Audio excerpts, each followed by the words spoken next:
सर्वप्रथम मला कुठल्याच प्रकारची नोटीस प्राप्त झालेली नाही आणि ॲज ए गटनेता मला कुठल्याही समितीत ते घेत आहेत की प्रत्येक पक्षाच्या गटनेत्यांनी त्याच्यात समाविष्ट असावा. दुसऱ्या नगरसेवकांना देण्यासाठी आमचे तेवढे नंबर ऑफ जिंकून आलेले नाही की कुठल्या पण समितीत किंवा कुठल्याही कमिटीत आम्ही त्याच्यात जाऊ. ॲज ए गटनेता ते माझा समाविष्ट करून घेत आहेत महानगरपालिका. आणि ज्या वेळेस सलीम शेख जी जे आहेत ते आणि त्यांच्या मुलींनी समीना शेख माझी सहकारी हिने बाईट दिली त्यावेळेसच त्या आदल्या दिवशी रात्री माझा सलीम शेख यांच्याशी तासभर म्हणजे 15 ते 20 मिनटं फोनवर बोलणं झालं होतं आणि मी त्यांना सांगितलंसुद्धा होतं की बाबा असं असं जे तुम्ही बोलताय येणारी जी पण कुठली समिती असेल मी सचिवांशी बोलेल आणि त्याच्यात तुमचं समाविष्ट तुम्हाला करून घेईल. अजूनपर्यंत मला कुठल्याच प्रकारची जिल्हाध्यक्षाची नोटीस प्राप्त झालेली नाही आणि जिल्हाध्यक्षांची नोटीस जेव्हा मला प्राप्त होईल तेव्हा मी प्रदेश अध्यक्षांशी काय बोलायचं आहे कुठल्या संदर्भात कसं बोलायचं आहे ते मी नक्की बोलेन. माझी लहान बहीण आहे समीना, माझी तिचे विरोधात कुठलीच भूमिका नाही. माझं फक्त एकच मत आहे, समीनाने पहिले शिकावं की नक्की कसं बोललं पाहिजे आणि काय बोललं पाहिजे कुठे बोललं पाहिजे. म्हणूनच माझी पक्षाने हे निर्णय म्हणूनच घेतला असावा की ती नवीन आहे. मला 16-17 वर्ष झाले पक्षाचं मी काम करते आहे आणि त्याच्यावर आरोप करायचे कायमच त्यांना सवय झाली आहे. त्यांना माझ्यावर कुठल्याच प्रकाराचा जर राग होता तर त्यांनी कुठलीही पत्रकार परिषद न घेता पक्षाध्यक्षांकडे जायला पाहिजे होता. ते आमचे सर्व आहेत. जेव्हा त्यांनी ही बाईट दिली त्यानंतर मी त्यांचं काउंटर अटॅक म्हणून पत्रकार परिषद घेऊ शकले असते. पण मला माहिती आहे मी पक्षाध्यक्षांची वेळ घेतली आहे, मी त्यांना भेटणार आहे आणि या संदर्भात त्यांच्याशी बोलणार आहे, चर्चा करणार आहे. पण हे योग्य नाही. नेहमी ते पत्रकार परिषद घेतात आणि माननीय आमचे संजय दत्तजी यांचं नाव घेतात. एकदम चुकीचं आहे. ते पूर्णपणे पक्षाला समर्पित आहेत संजय दत्तजी आणि हे जे लोक प्रत्येक वेळेस पक्षाच्या विरोधात काम करतात. माननीय सलीम शेख जे त्यांचे वडील आहेत लोकसभेच्या वेळेस शिलाई मशीनचं म्हणजे शांभरेचं काम करत होते, महाविकास आघाडीचे कॅन्डिडेटचं काम करत नव्हते, विधानसभेतसुद्धा महाविकास आघाडीचे कॅन्डिडेटचं काम करत नव्हते. अशा माणसाने निष्ठा आणि पद हे सगळं मागण्याच्या आधी स्वतःचं आत्मपरीक्षण करावं. आता ज्या पद्धतीने तुमच्यावर आरोप किंवा पक्षात असून करतात काय नेमकं कारण आहे? माझ्यावर आरोप ते त्यांचं लोकशाहीने दिलेला अधिकार आहे. प्रत्येकाला बोलण्याचे अधिकार आहेत. त्यांना जे वाटेल ते आरोप करू शकतात. ते काय ते माझ्यावर आरोप करतील आणि मी सिद्ध करत बसू एवढंच वेळ नाही आहे. माझ्यावर दाखवलेले जनतेने जो विश्वास आहे त्याच्यावर मला काम करायचं आहे. ऑल इंडिया काँग्रेस कमिटीचे सचिव आहेत. ते काय छोट्या कुठल्या पदावर नाही. ऑल इंडिया काँग्रेस कमिटीचे सचिव आणि स्थानिक असल्यामुळे ते कुठेही त्यांचे विचार मांडू शकतात. हे कोणीही पक्षांतर्गतले लोक कोणीही, मी पण हे नाही ठरवू शकत किंवा कोणी की त्यांनी कुठे बोलावं आणि कुठे नाही. नाराजगीचा हा प्रश्न येत नाही. काँग्रेस पक्षामध्ये चालू असतं एकमेकांशी बोलणं वगैरे. यांनी आज मला जे पत्र दिलं आहे समीना मॅडम आणि त्यांच्या आपले जे वडील आहेत सलीम शेख जे अल्पसंख्याक सेलचे अध्यक्ष आहेत, तर ह्या पत्राचं आम्ही प्रांताध्यक्षांना पाठवून लेखी त्यांच्याकडनं काय अहवाल येतो तो अहवाल मला सादर करायला लागेल.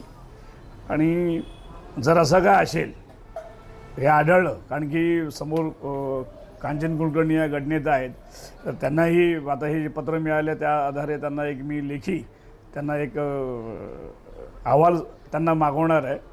आणि मग त्याच्यानंतर जर असं वाटलं कुठे काहीतरी चूक झालेली आहे तर पक्ष सांगेल, पक्ष सदस्य सांगतील त्याप्रमाणे त्यांच्यावर कारवाई करण्यात येईल.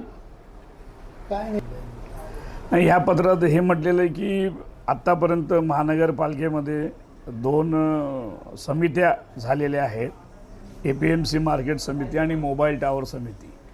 आणि त्यांचं म्हणणं असं होतं की कांचन कुलकर्णी यांना त्यांनी 1 वेळा नाही 2 वेळा त्यांनी सांगितलं आणि त्यांना सांगितलेलं होतं की बाबा हा मी त्याची ती नेमणूक करते म्हणून किंवा त्याचा विचार करते. पण त्याच्यामध्ये त्यांनी दोन्हीपैकी कुठल्याही समितीवर त्यांनी घेतलेलं नाही आहे. हे चुकीचं आहे, कारण की ते ऑलरेडी ते काँग्रेसच्या गटनेते आहेत, ते ऑलरेडी एका पदावर आहेत आणि त्यांना समजा आमचे पक्षाचे इतर नगरसेवक असते, अजून निवडून आलेले असते, तर आपल्याला दुसऱ्या नगरसेवकांना संधी द्यायला पाहिजे, त्यांची निवड करायला पाहिजे, ही अशी भूमिका नेहमी गटनेत्याची असते. समितीवर कोणाला नेमलेलं का, उभं केलं का त्या समितीवर, काय त्या समिती त्यांच्याकडे ठेवली काय नेमकं ते? नाही, आता ह्याच्यामध्ये जे पत्र यांनी जे दिलेलं आहे की त्या ह्याच्यामध्ये ह्यांचं नाव नाही आहे. आता ह्यांचं नाव का दिलं नाही त्यांनी ह्याच्या विचारण्याकरता तिला पक्षांतर्गत जो कायदा आहे त्या कायद्याप्रमाणे त्यांना एक आपण नोटीस बजावणार आणि त्याच्यामध्ये त्यांचा खुलासा मागवणार. नाराजगी सिर्फ इतनी है क्या बार बार बोलने के बाद भी उन्होंने मेरा नाम किसी समिति में नहीं दिया है, और अगर वो मेरा नाम ये भी समिति में नहीं देते और मुझे बोल देते कि नहीं मैं ये समिति में नहीं दे के आगे आपको दूसरी समिति में नाम दूंगी, तो वो एक बात अलग हो जाती. पर उनकी तरफ से जो मुझे जवाब मिला था, मुझे वो जवाब नहीं सही लगा कि कैसे एक गट नेता के होते हुए दूसरे को ये डिसीजन ले रहे हैं. तो इसके लिए हमने अभी नवीन सिंह जी को अभी लेटर दिया है, क्या वो पूछे कांचन कुलकर्णी से क्या उन्होंने मेरे साथ ऐसा क्यों किया. ते क्या मांगे आपकी, क्या होना चाहिए?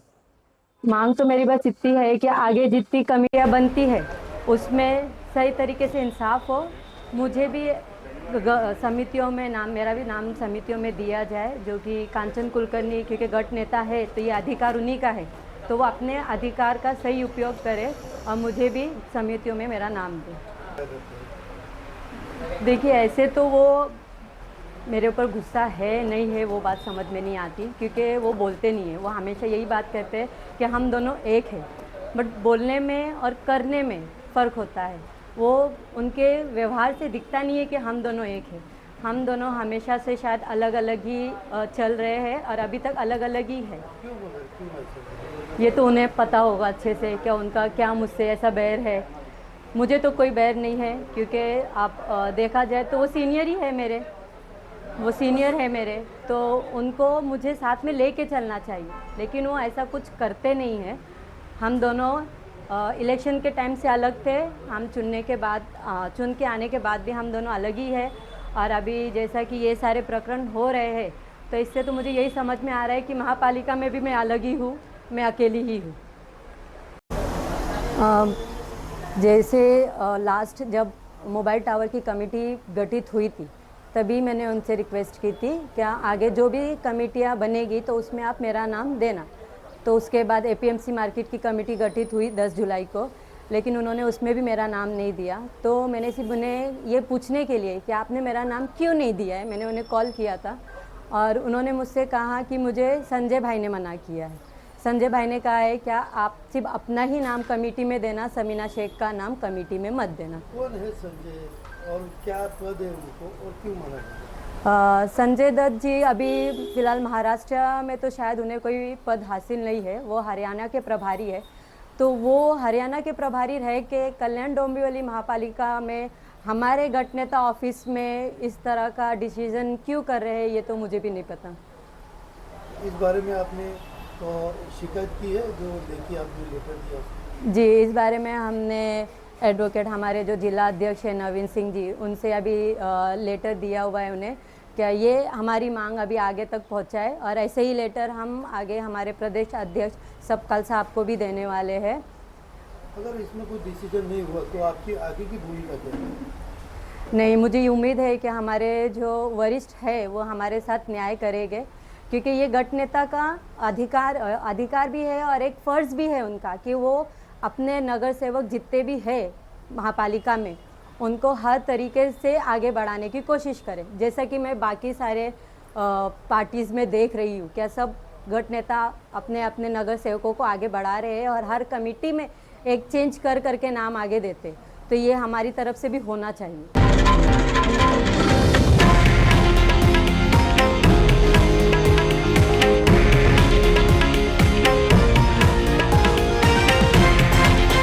हे आहे देशातील नंबर 1 न्यूज नेटवर्क आणि आपण पाहत आहात TV9 मराठी, एकमेव.